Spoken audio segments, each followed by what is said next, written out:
여호수아 1장 1절부터 9절까지 교독하도록 하겠습니다. 제가 먼저 읽도록 하겠습니다. 여호와의 종 모세가 죽은 후에 여호와께서 모세의 수종자 눈의 아들 여호수아에게 말씀하여 이르시되 내 종 모세가 죽었으니 이제 너는 이 모든 백성과 더불어 일어나 이 여단을 건너 내가 모세에게 말한 바와 같이 너희 발바닥으로 밟는 곳은 모두 내가 너희에게 주었노니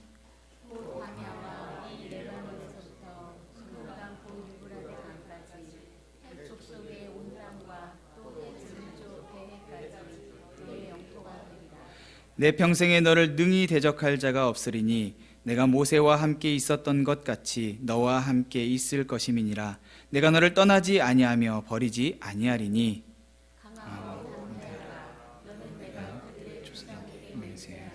그들에게 주리라 땅을 이 백성에게 차지하게 하리라. 오직 강하고 극히 담대하여 나의 종 모세가 내게 명령한 그 율법을 다 지켜 행하고 우르나 좌로나 치우치지 말라. 그리하면 어디로 가든지 형통하리니 이 율법책을 내에서 떠나지 말게 하며 주야로 그것을 묵상하여 그 안에 기록된 대로 다 지켜 행하라. 그리하면 내 길이 평탄하게 될 것이며 내가 함께 읽겠습니다. 내가 내게 명령한 것이 아니냐. 강하고 담대하라. 두려워하지 말며 놀라지 말라. 내가 어디로 가든지 내 하나님 여호와가 너와 함께 하느니라 하시니라. 아멘. 모두 자리에 앉으시겠습니다.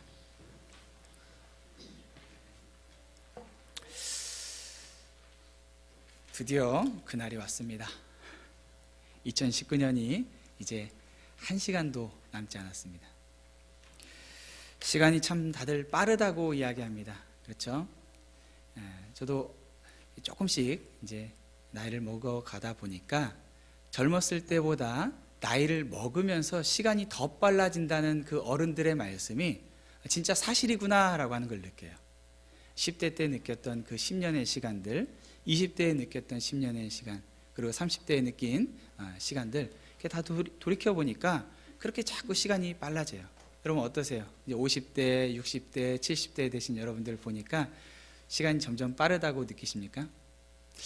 왜 빠를까요? 분명히 시간은 그대로인데 누군가에게는 이 시간이 참 빠르다고 느껴지고 누군가는 아직은 그렇지 않다라고 느껴진다라고 해요. 우리는 이 시간이 빠르다라고 말하면서 항상 거기에 덧붙이는 말이 있어요.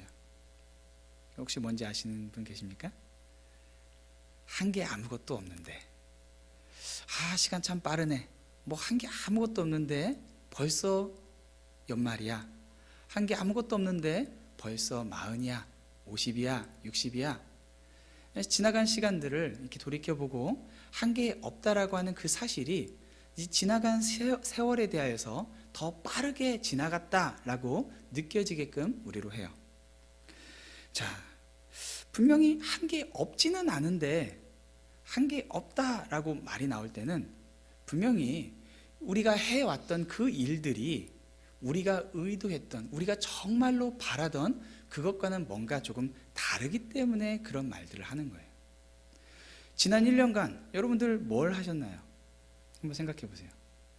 우리가 이제 1년 전, 딱 1년 전 이맘때 이 시간에 송구영신 예배를 드리고 함께 축하하고 또 기뻐했어요.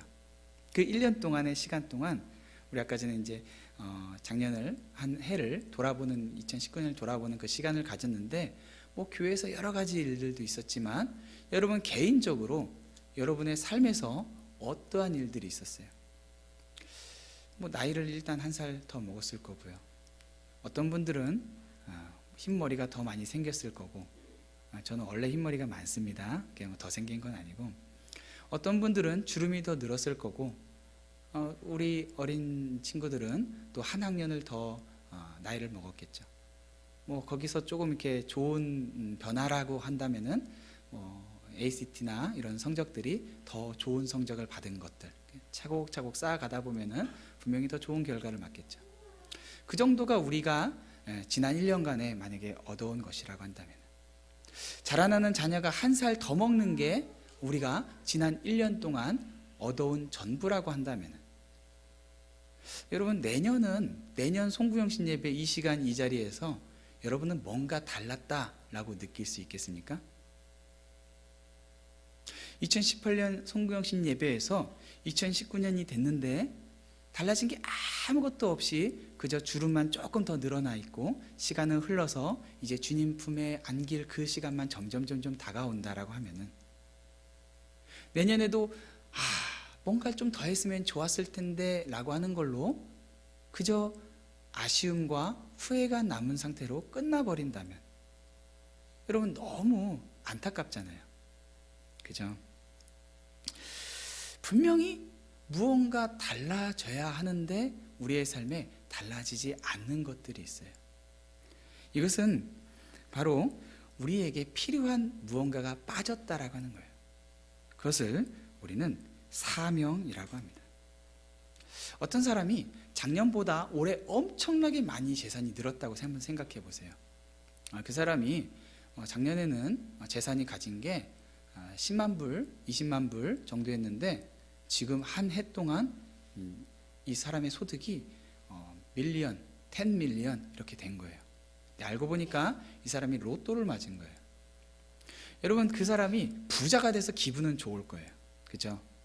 근데 그 사람의 삶에 대해서 우리가 무언가 성취했다 이렇게 말하지는 않을 거예요. 그렇죠? 왜냐하면 그것은 어떤 분명한 목적을 가지고 달려오고 그 목적이 이루어진 것이 아닌 단지 어떤 운에 의하여서 재산이 늘어난 것일 뿐이기 때문이에요. 무언가를 성취한다라고 하는 것은 분명한 목적을 말하는 것이고, 성도로서 우리는 하나님께서 우리에게 각자에게 주신 그 목적이라는 게 있어요. 사명이죠. 우리 각 사람에게는 모두가 사명이 있어요. 그래서 모든 사람은 이 사명을 위해서 달려가요. 여러분, 만약에 사명이 없이 시간을 그냥 이렇게 흘려보내고 난다면은 1년, 2년, 3년 그리고 10년 후에 여러분이 돌아봤을 때 여전히 달라진 게 아무것도 없는데 주님께 갈 날만 가까이 온 거예요. 그리고 이제 주님 앞에 딱 서서 이제 주님께서 물어보시겠죠. 야, 이제 뭐 우리 이렇게 박 이렇게 얘기하면은 다 나와버리니까 김박 집사 말고 송 집사 이렇게 해볼게요. 송 집사, 너 지난 70년 동안 80년 동안 뭐 했냐? 라고 물어보시는 거예요. 저 많이 했죠. 자식도 이렇게 길렀고 시집장가도 보냈고 손주들도 이렇게 봤고 집도 이렇게 좀 평수 좀 더 넓혔고 차도 이렇게 했고 교회에서 열심히 봉사도 좀 했고, 죄다 자기를 채우는 그것들로만 달려왔는데, 물론 교회에서 봉사했다라고 하는 것은 좋은 것이겠지만은 그것이 과연 사명이라고 하는 것과 얼마만큼 깊은 연관이 있는가라고 한번 생각을 해봐야 돼요.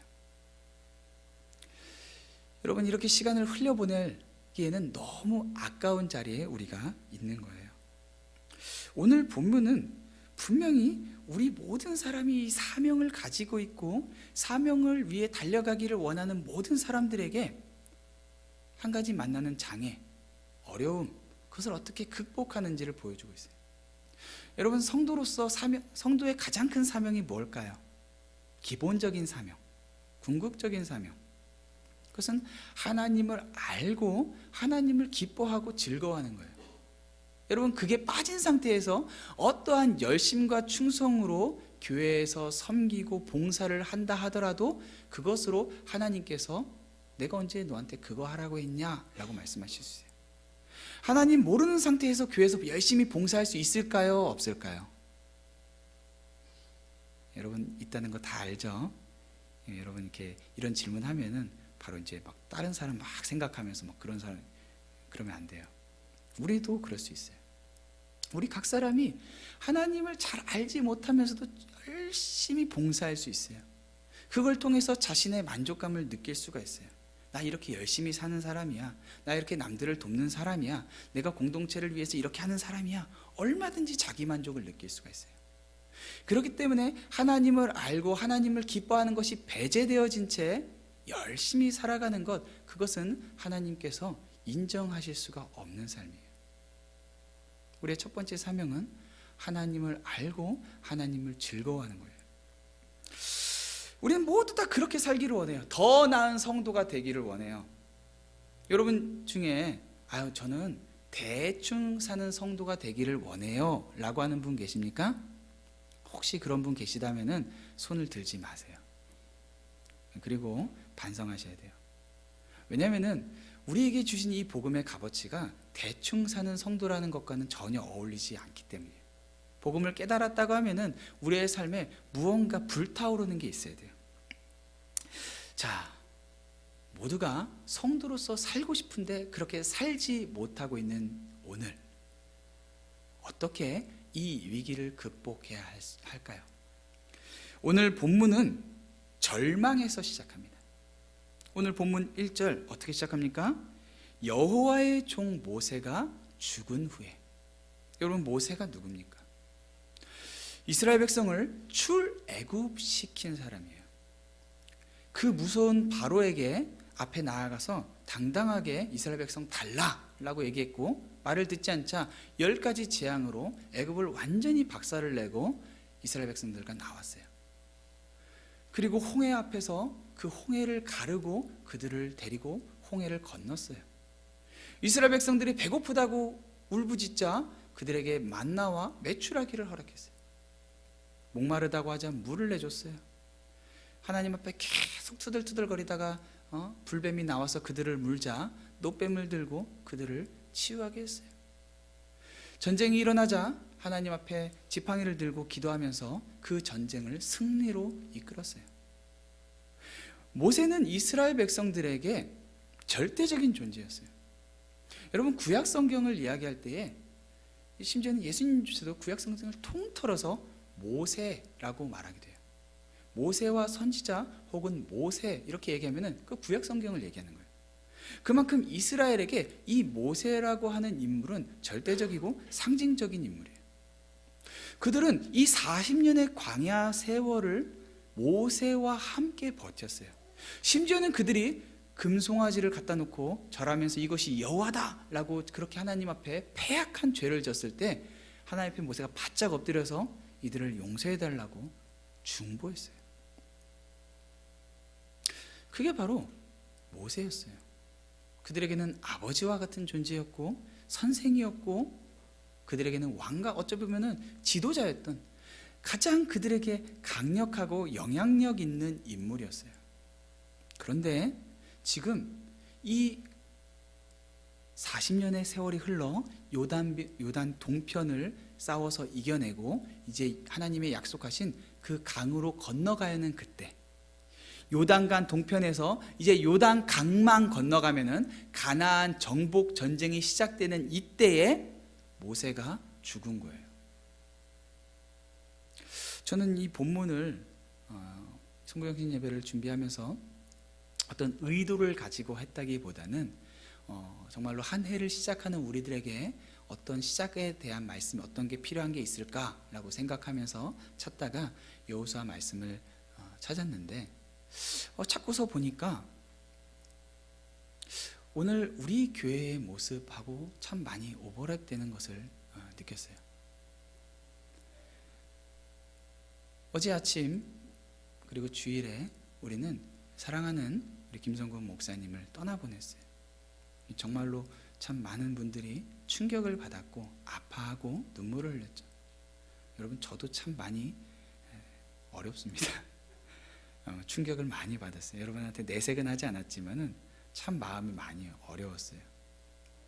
정말로 이렇게 이 교회 처음 정착해서 목사님과 함께 교제하면서 많은 일들을 했어요. 3년 조금 넘는 시간이었지만은 교회 구석구석에 이렇게 손때를 같이 묻혀가면서 이런저런 일들을 하면서 참 서로 좋아했고 사랑했고 또 함께 사역하는 것이 참 감사하고 그분의 인격을 보면서 참 많이 배우고 있었어요. 그런데 갑자기 의지하고 항상 같이 있을까라고 생각했던 김성 목사님이 떠난다라고 했을 때 너무나도 충격과 막 두려움, 공포 이런 것들이 막 몰려오는 거예요. 야, 이 목사님 떠나시면 어떡하지? 그 이상한 분 오면 어떡하지? 그 빈 공간 내가 채울 수 있을까? 여러 가지 막 복잡한 감정이 오면서 막 어떻게 보면 약간 우울증 것처럼도 막 그 마음에 막 오더라고요. 너무 마음이 어려웠어요. 그런데 이 오늘 본문을 보니까 여호수아의 마음은 그것과는 비교도 되지 않을 만큼 큰 아픔이었을 거예요. 자그마치 40년의 시간이었어요. 그냥 편안하게 지내온 세월이 아니라 광야에서의 40년이었어요. 모세와 함께만 있으면은 어떠한 장애도 무섭지가 않았어요. 여러분, 광야에서 40년이 아니라 40일 버티는 것도 뭐 이게 말이 되겠습니까? 어디서 계속 뭐 물자를 공급받는 게 아니에요. 그냥 나왔어요. 그런데 그 모세와만 함께 있으면은 홍해도 갈라지고, 부족하면은 하늘에서 만나가 계속 떨어지고, 메추라기가 오고, 물이 있고, 병난 것도 뭐 전혀 문제되지 않고, 예배에서는 하나님의 임재가 막 그 성막에 회막에 하나님의 불이 막 임재하고, 모세와 함께 있으면서 이스라엘은 거의 하나님과 함께 있는 것 같은 그런 기분을 느꼈어요. 여호수아도 마찬가지였죠. 절대적인 지도자였어요. 그런데 그가 없다. 여호수아의 마음 가운데 덜컥 겁이 오는 거죠. 두려운 거예요. 언제나 전쟁에 나가서 선봉했었던 여호수아였지만은 그 뒤에는 모세의 기도가 있었어요. 모세의 팔이 내려갈 때는 전쟁에서 막 죽어나갔어요. 사람들이.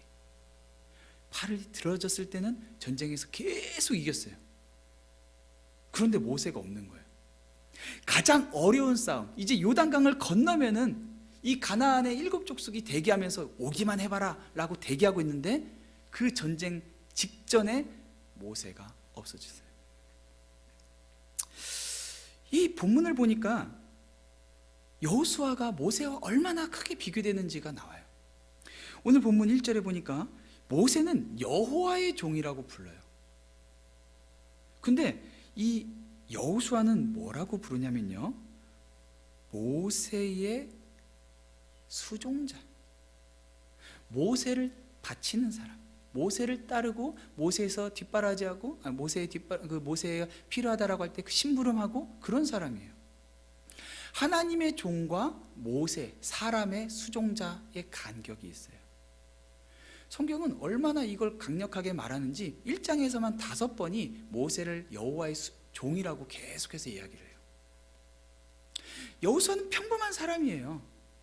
그저 모세 옆에 있었기 때문에 여호수아가 이렇게 했다, 전쟁에 나가 승리했다, 군대 장관이다, 이렇게 된 거지, 모세가 없는 상태에서 여호수아는 별 볼 일이 없는 사람이었어요. 그런 여호수아가 어떤 마음을 느꼈겠어요? 이 여호수아는 심지어 모세에게 한번 이렇게 조언을 했다가, 저 허락받지 않는 사람들이 마음대로 예언하지 못하게 해주십시오, 이거 잘못된 거 아닙니까? 모세에게 얘기했다가 모세한테 그냥 깨졌어요. 아예 레벨이 다른 거예요. 게다가 이제 여호수아는 40년간 모세와 함께 지내면서 이제 나이가 80, 90이에요. 전쟁에 나가서 앞장서서 나가서 뭐 할 만한 사람이 아니에요. 그런데 뒤에는 장정만 60만, 그리고 이 다 계산하면 한 200만에서 300만의 사람을 등에 짊어졌어요. 뭐 저는 여러분을 짊어지지는 않았고 짊어질 능력도 없지만은, 그래도 이렇게 예배를 책임지고 이렇게 한다라고 생각하니까 무서워요, 여러분. 힘들어요.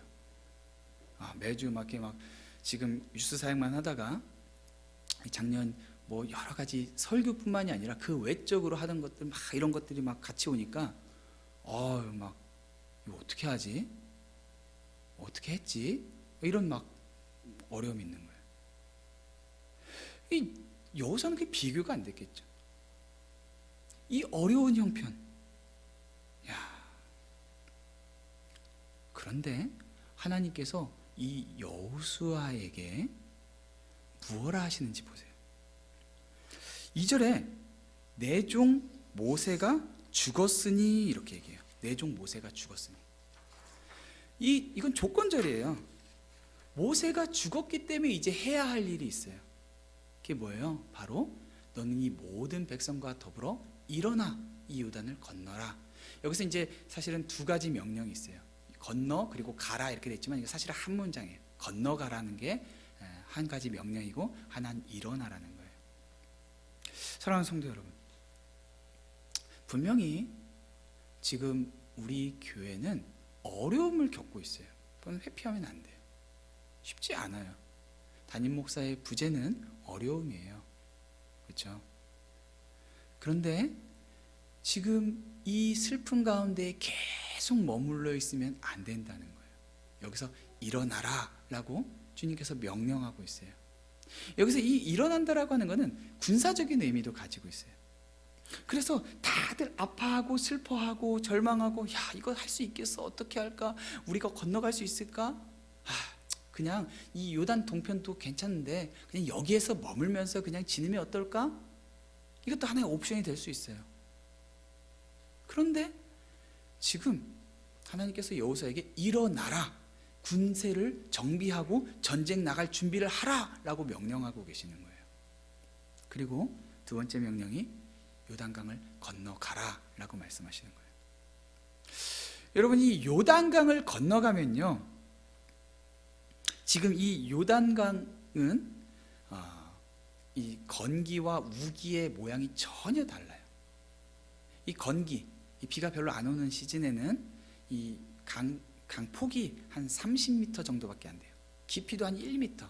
그냥 첨방첨방하면서 그냥 지나가면 돼요. 근데 이 뒤에 보면은 이때는 추수할 때예요. 이때는 비가 엄청나게 왔어요. 우기예요. 깊이가 5m, 6m가 되고 그 길이가 폭이 1.6km예요. 여러분 건널 수 있어요? 이 300만, 200만 되는 군사가, 그 인원이 그 군대만 간다 해도 60만 군대가 어떻게 건너가요? 배 있어요? 다리 있어요? 없어요. 그 건너간다 쳐요. 그럼 더 문제예요. 건너가면은 거기에 떡하니 기다리고 있는 그 적군들, 이제는 돌아갈 방법이 없어요. 여러분, 우리 올해 여호수아 가지고 성경 퀴즈 대회 했잖아요.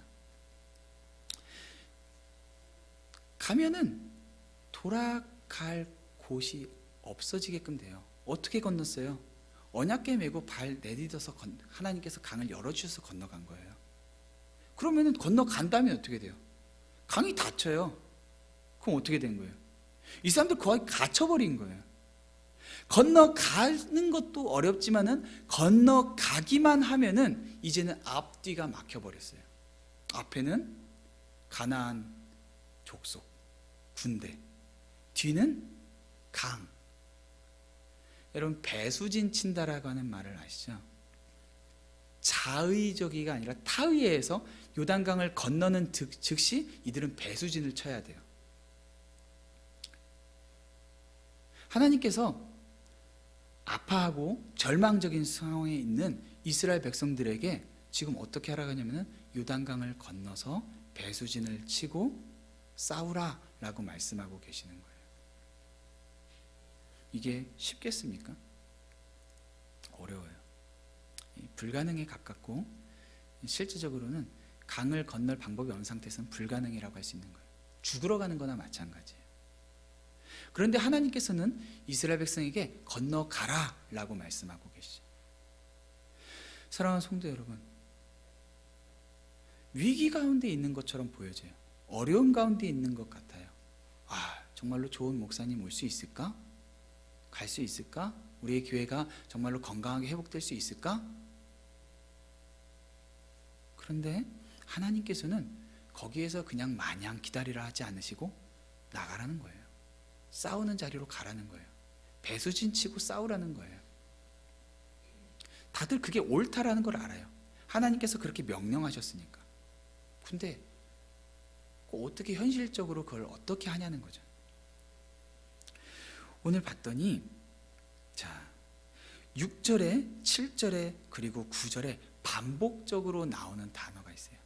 그게 뭐냐면 강하고 담대하라 라고 하는 거예요. 여호수아가 하나님께서 내가 너와 함께 하겠다 라고 말씀하셨는데도 여전히 불안해요. 여전히 두려워요. 그러니까 하나님께서 강하고 담대하라 라고 말씀하세요. 그래도 여전히 두려워요. 그러자 또 강하고 담대하라 라고 말씀하세요. 그러나 아직까지도 마음이 확신이 없어요. 하나님께서 3번에 걸쳐서 강하고 담대하라고 여호수아에게 말씀하심으로써 그에게 하나님이 주시는 어떤 확신을 주시고 분명하게 이 강을 건너가야 될 것에 대해서 말씀하고 계시는 거예요. 여러분, 강하고 담대하라 이렇게 하나님께서 말씀하시고 이렇게 믿음으로 강 건너라 라고 하면 여러분 건너시겠어요? 건너야 된다는 걸 알죠. 자, 이 강하고 담대하라라고 하는 6절, 7절 그리고 9절에 있는 말씀들은 각각 3가지의 하나님의 분명한 목적을 가지고 그에게 말씀하고 계세요. 첫 번째는 그 약속이 있다라는 거예요. 하나님의 약속이 있어요. 6절에 보니까 강하고 담대하라, 너는 내가 그들의 조상에게 맹세하여 그들에게 주리라 한 땅을 이 백성에게 차지하게 하리라. 자, 하나님께서 강하고 담대하라 라고 말씀하시면서 그 땅에 대해서 약속하고 계시는 거예요. 여러분, 이 땅이 누구에게 약속된 땅이죠? 아브라함이에요. 그리고 모세였어요. 여호수아는 지금까지 아브라함에게 전해진 그 이야기를 모세에게 듣고 모세에게 직접 말씀하신 그것을 듣고 보면서 쫓아다닌 사람이었어요. 그런데 지금 여기서는 하나님께서 이 여호수아에게 직접 말씀하고 계세요. 그 땅 내가 너에게 주겠다, 너희에게 주겠다라고 직접 여호수아에게 말씀하고 계시는 거예요.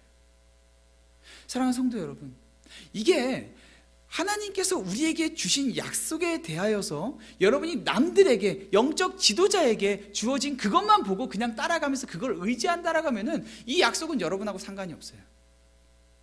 어쩌면 이 모세를 하나님께서 데려가심으로써 이스라엘 백성들은 더 이상 모세를 의지하는 게 아니라 이 약속이 하나님만 의지할 때 성취될 수 있다는 걸 보게 됐어요. 지금까지 보았더니 모두가 모세가 하는 것처럼 보여졌어요. 모세의 특별함이 보였어요. 모세는 능력 있는 사람이 있고 모세는 능력에 하나님의 종이라는 게 너무나도 명확했기에 다른 사람으로는 불가능하고 모세의 특별함만 보였는데 하나님께서 모세를 탁 하고 데려가 버리신 거예요. 그리고 뭐라고 말씀하세요? 내가 하겠다라고 말씀하시고 하나님이 하시는 거예요. 어떤 뛰어난 영적 지도자 한 사람이 어떤 일을 해내는 것이 아니라 하나님의 백성들은 하나님께서 친히 이끌고 그 일들을 이루시는 거예요. 요단강을 누가 건너게 합니까?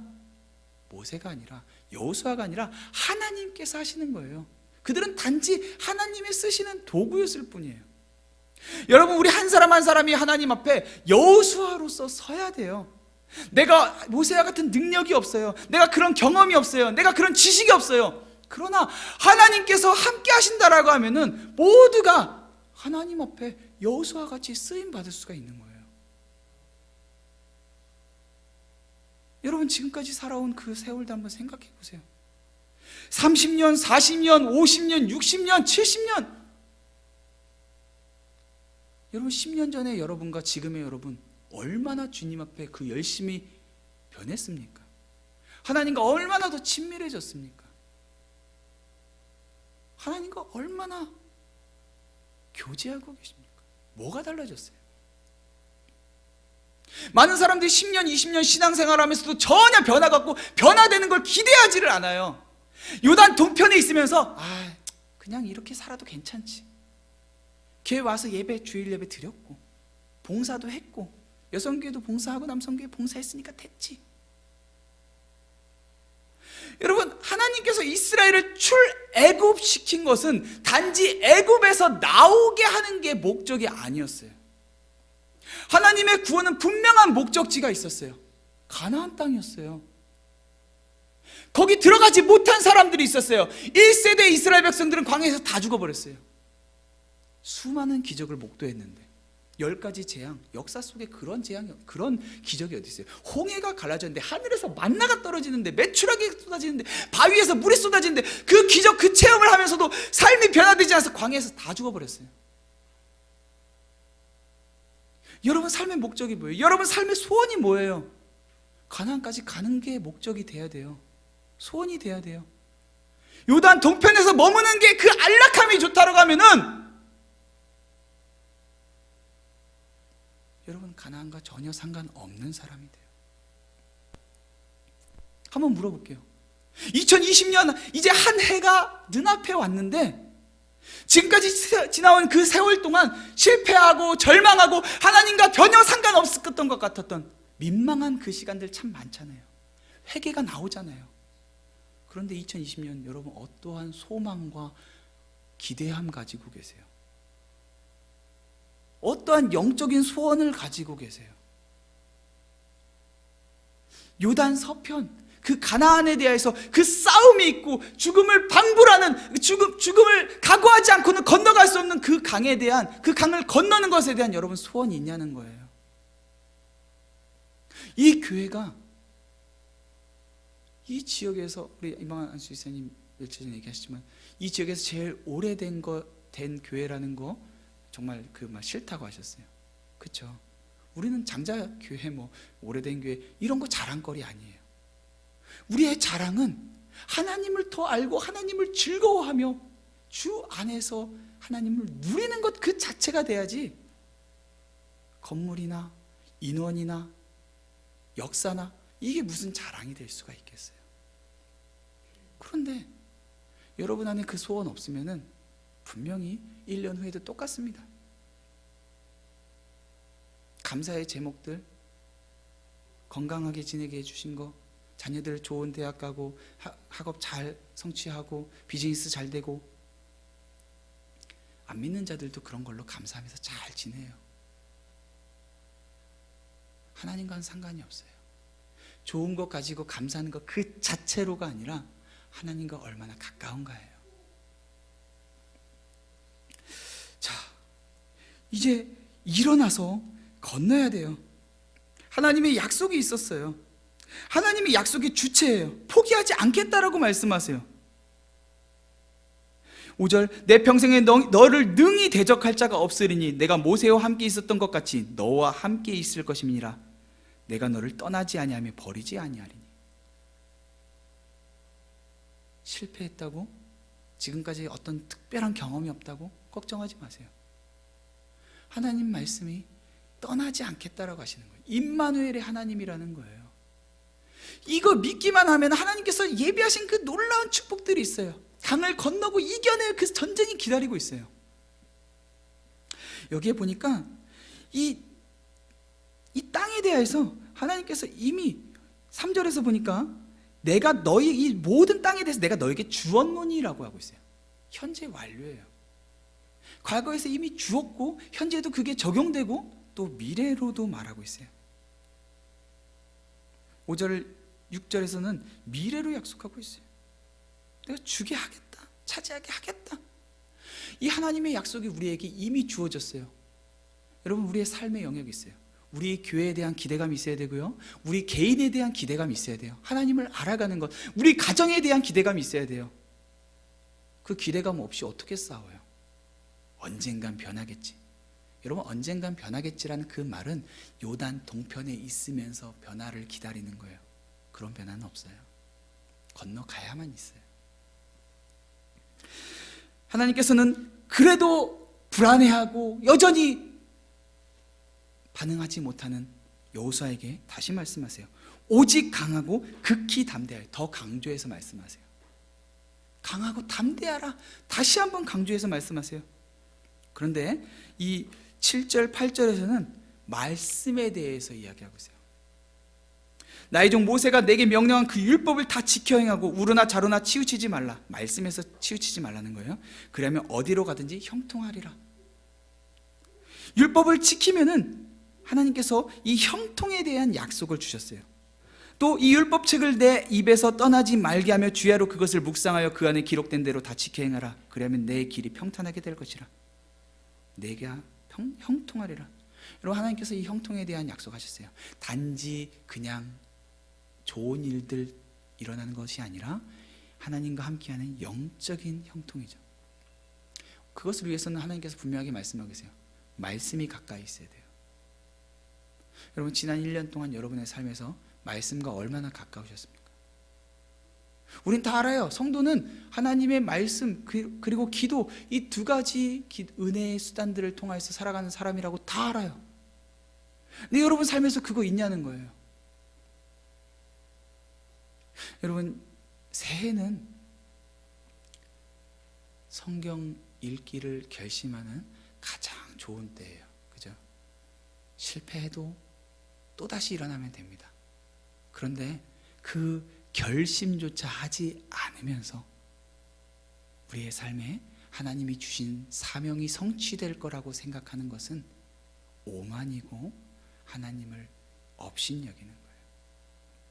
여러분, 이 앞에 나가면은 여러분 이 순서지 옆에, 오늘 예배 순서지 옆에 성경 읽기표가 있어요.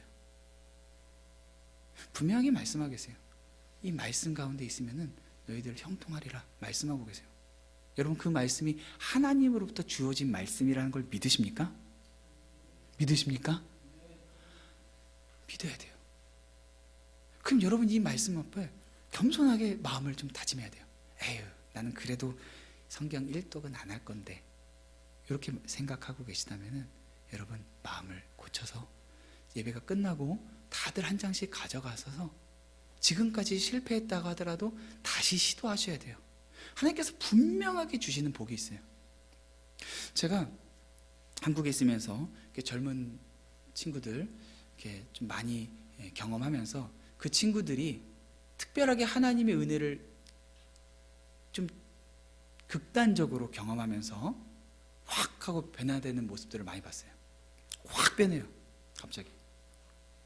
근데 그 중에 상당수가 그 변화된 삶을 오래 살지 못하고 옛 모습으로 돌아가요. 심지어는 불신자로 돌아가기도 해요. 근데 왜 그런가 이렇게 분명히 그때 본 게 진짜 은혜 받은 사람의 삶처럼 보였는데 하고 봤더니, 왜 그런가 봤더니 대부분의 사람들이 이 뿌리가 얕아요. 말씀과 기도의 뿌리가 얕은 상태에서 어떤 특별한 체험을 한 것뿐이었어요. 우리는 특별한 체험이 분명히 우리의 신앙생활에 유익을 준다는 걸 알아요. 근데 그것뿐만 없으면은, 그것만 있으면은 이 신앙이 유지되지가 않아요. 그래서 말씀과 기도가 계속적으로 우리의 마음밭에 심겨져야만 되는 거죠. 요즘에 이제 뭐 매주 하지는 못하지만은 우리 앤디 앨리스 자매랑 주일날 바쁜 중에 성경 공부를 최대한 하려고 해요. 한 3주, 4주 이렇게 지나면서 우리 앤디 앨리스 자매가 막 하나님께서 이 자신의 삶을 어떻게 변화시키고 있는지 막 감격하고 감동해서 막 나눠요. 막 직장에서 자신이 예전에 썼던 그 막 배드월드 막 이런 거 썼던 것들을 막 바꿔가고 있다. 그러면서 사람들이 자신을 이상하게 생각할 정도로 자신의 삶이 변한다. 아침에 일찍 일어나서 자신이 막 이러이러한 것들, 분주한 것들, 내가 보고 싶은 것들 그러면서 시간을 보냈었는데 이제 하나님의 말씀 딱 먼저 그 앞에 서고 기도하면서 막 자신의 삶이 막 이렇게 변화되면서 정리되고 정돈되고 막 딸하고도 관계가 회복되고 막 이런 여러 가지 일들을 막 너무 감격해서 막 나눠요. 근데 교회가 좀 바빴어요. 그래서 한 1주, 2주, 3주 정도 쉬었어요. 오랜만에 딱 만났는데 표정이 안 좋아요. 얘기를 하는 거예요. 같이 말씀을 나누고 같이 교제할 때는 정말로 막 자신의 삶의 변화가 계속 일어나고 너무 좋았는데 이러한 교제가 끊어지니까 자신의 삶이 예전의 그 모습들로 막 돌아가고 있다. 여러분, 누구도 자기 자신을 혼자서 지킬 수 있는 사람이 없어요. 말씀과 가까워야 해요. 성도의 교제가 그 안에 있어야 되는 거예요. 그래도 이 여호수아에게 이 말씀이 너에게 있잖아 라고 했는데 그때 하나님께서 이 여호수아가 여전히 아직까지 완전하게 이 마음이 결단이 서지 않으니까 하나님께서 이 9절에서 다시 말씀하세요. 내가 내게 명령한 것이 아니냐. 여호수아는 군대 장관이었어요. 명령체계에 대해서 가장 잘 아는 사람이었어요. 그에게 하나님께서 너 다른 거 없어. 근데 명령했잖아. 명령했으면은 군인은 거기에 거기에 복종하는 거예요. 그 다른 거 없어요. 여러분, 하나님께서 우리에게 어떻게 살라라고 말씀하신 그것들이 있어요. 정말로 힘들고 어렵다면은 다른 거 보지 마세요.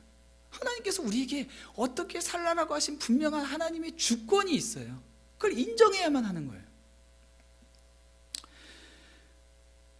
그런 여호수아에게 하나님께서 다시 말씀하세요.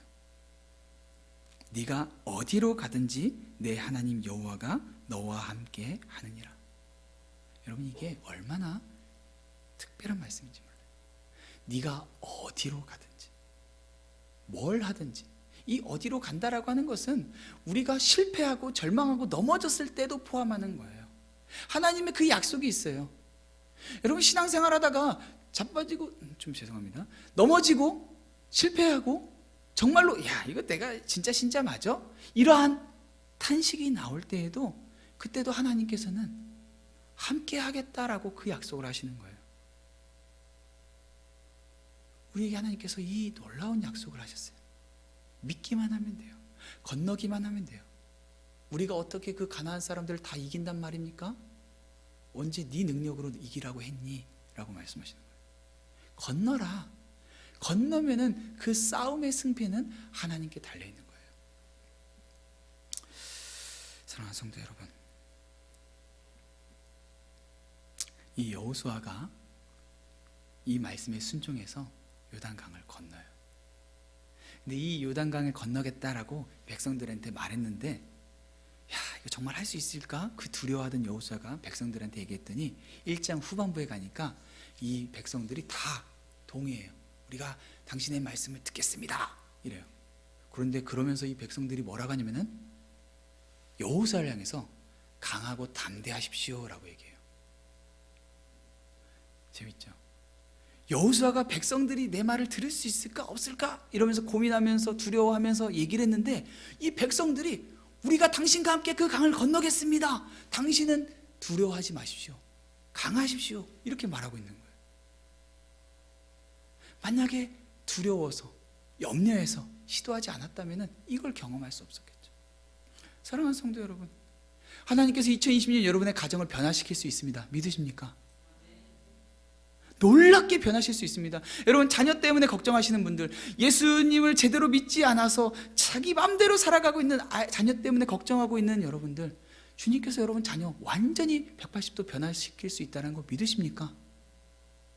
아멘이에요. 여러분의 사업 비즈니스 가운데 하나님께서 원하시는 방식으로 건전하고 건강하게, 하지만 그 안에서도 주님의 일을 감당하기에 넉넉하게끔 그것들을 할 수 있게끔 변화시킬 수 있다는 거 믿으십니까? 남편을, 아내를 변화시킬 수 있다는 거 믿으십니까? 나를 변화시킬 수 있다는 거 믿으십니까? 그 약속이 있어요. 강을 건너야 돼요. 놀랍게도 이 여호수아 맨 마지막 장에 가면은 이 여호수아를 성경이 뭐라고 기록하냐면은 여호와의 종, 이렇게 기록을 해요. 건넜더니, 순종했더니 이제는 더 이상 모세의 수종자가 아니라 하나님과 나와의 1:1 관계 속에서 여호와의 종으로 살아가게 되는 거예요.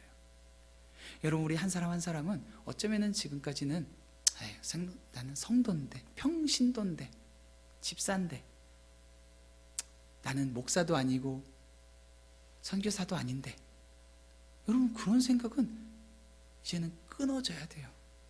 우리 각 사람 한 사람은 하나님께서 모세를 흘려보내고 여호수아를 쓰셨던 것처럼 우리 각 사람이 그렇게 주님 앞에 부름받은 거예요. 그리고 여러분 한 사람이 그렇게 주님 앞에 순종하고 강을 건너겠다라고 하면은 여러분은 각 가정에서 이 복음의 놀라운 리더십을 가지고 그것을 변화시키는 축복의 통로가 되는 거예요. 여러분, 그 소원 있으세요? 있으시냐고요? 있으시면 아멘 해보세요. 우리는 사랑하는 김성근 목사님을 떠나보냈어요. 그러나 더 이상 아파하고 절망할 시간이 없어요. 주님은 일어나라고 말씀하세요. 건너가라고 말씀하세요. 그리고 우리에게 놀라운 축복을 예비하고 있다라고 하세요. 이미 그 땅 다 너한테 줬다라고 이미 완료된 형태로 말씀하고 계세요. 준 거예요. 건너가기만 하면은 우리 땅이에요.